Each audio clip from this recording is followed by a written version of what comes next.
سلام عرض میکنم. رفته بودم شرق تهران برای یک کاری.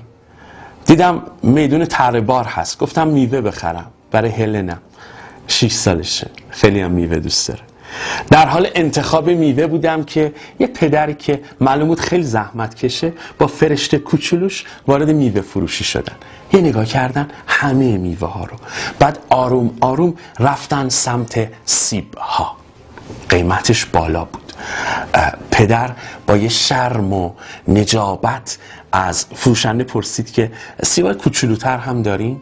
و فروشنده یه صندوق چوبی از زیر طبق‌ها کشید بیرون و نشون داد. سیبای چروکیده، کرم خورده و پلاسیده. پدر کیسه نایلونی گرفت و با زحمت از لابلای این سیب‌ها سعی می‌کرد قابل خوردن‌هاش رو جدا کنه. فرشته کوچولوی 5-6 سالش با صدای معصومانه و کودکانه از پدر پرسید چرا از اون سیب درشتا نمیخریم؟ و بابا با نجابت مشرقی گفت دخترم، میخوام برات آب سیب بگیرم. اون سیب گنده ها تو آب میوه‌گیری جا نمیشن. خدای من، باید جواب پس بدیم. خیلی هامون این دنیا مثل که پاسخگو نیستیم.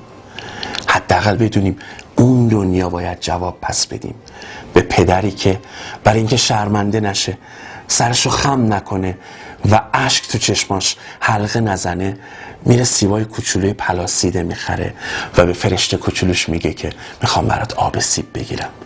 چرا باغچه کوچک ما سیب نداشت؟ اینو به چشم دیدم، فکر نکنید براتون داستان ساختم. داشتم میومدم، 1-2 کیسه میوه دستم بود، همون کوچه کنار میوه فروشی دیدم یه سر صداییه. گفتم آقا چه خبره؟ مامورین وزارت نیرو ریخته بودن خونه هایی که قبض برق نداده بودن کنتورش رو میکندن، میگفتن انشعابتون باطل. آقا همه دنیا باید پول برق رو داد، نمیشه انتقاد بکنیم که چرا پول برق میگیریم. باید به موقع هم داد. همه جای دنیا هم همین کار میکنن، قطع میکنن. اما الان تو این شرایطی که مردم دارن به سر میبرن و برق و آب و گاز و اینا که دست خود دولته، آقا ما نمیگیم پولشو نگیرین، ولی حداقل با یه تعدادی از مردم با مهربونی و صدر بیشتری رفتار بکنین. آقا اون خانواده 8 گرون 9شه، بله باید پول برقش رو بده، ولی نمیتونین یه خورده بزرگواری بکنین، یه ماهی 2 ماهی فرجه براشون قائل بشین. نمیدونم، حداقل توی این شرایط سخت مردم رو یه جوری امیدوار بکنین. نمیگیم که پولشو نگیرین، اما خب خیلی زرنگین از این رفقای چینی، رفقای هندی، طلباتون از اونا بگیرین. نمیگم از مردم نگیرین، مردم هم باید پرداخت بکنن، اما تو رو خدا دیگه برای این خانواده های نازنینی که سختی دارن میکشن یه خود فرجه قائل بشین. توی صفحه فیسبوک هم گفته بودید بزرگترین ایراد ایرانی ها دروغ گفتنه. چجوری گفتم؟ دروغ گفتنه.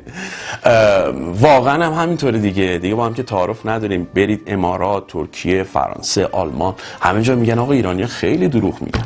خودمون هم که قبول کردیم. ولی من یه طرحی به ذهنم رسیده، خدا کنه شما به من کمک کنید.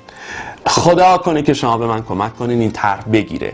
آقا 1 آذر 21 نوامبر رو روز جهانی مبارزه با دروغ اعلام میکنیم از طرف ایرانی ها. یه صفحه را انداختم Iranians hate lying. ایرانی ها از دروغ گفتن متنفرند. حالا شاید خود این جمله هم دروغ باشه، ولی حداقل یه قدمیه که در دنیای مجازی ما رو به عنوان پرچمدار ضد دروغ بشناسن. آقا هممون میریم این صفحه رو لایک میکنیم و تو این صفحه بزرگترین دروغی که تا حالا گفتیم رو بهش اعتراف میکنیم و معذرت میخوایم. چه به بابامون گفته باشیم، چه به مامانمون، داداشمون، به مردم، هرچی. خودم شروع میکنم از بابت هر دروغی که فکر کنید تا حالا گفتم. یه نمونهشو بهتون میگم. با بهروز صفاریان داشتم مصاحبه میکردم، کار داشت به جاهای باریک میکشید، مجبور شدم برنامه رو متوقف کنم. به مردم دروغ گفتم وقت برنامه داره تموم میشه. این اعتراف و معذرت هم میخوام، صادقانه معذرت میخوام. مجبور بودم، ولی خب نباید این کارو میکردم، ولی خب تو اون شرایط کار دیگه نمیتونستم انجام بدم. معذرت میخوام ازتون. واقعا معذرت میخوام. شما هم تشریف ببرید تو اون صفحه، لایک کنید، بزرگترین دروغاتون رو بنویسین، فرهنگ معذرت خواهی رو جا بندازیم و باز تاکید میکنم حداقل در دنیای مجازی پرچمدار مبارزه با دروغ باشیم. Iranians hate lying.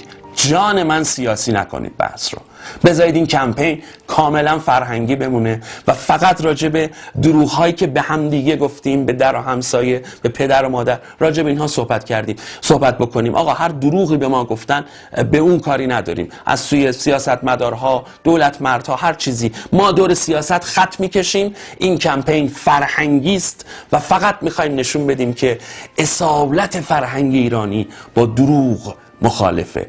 تا خدا به من کمک کنید این صفحه بگیره، این کار بگیره، موفق بشیم. حالا اگه نشدیم هم من اندازه توانم تلاش کردم. لینک صفحه رو براتون میذارم، برام تبلیغ کنید تا این صفحه بگیره.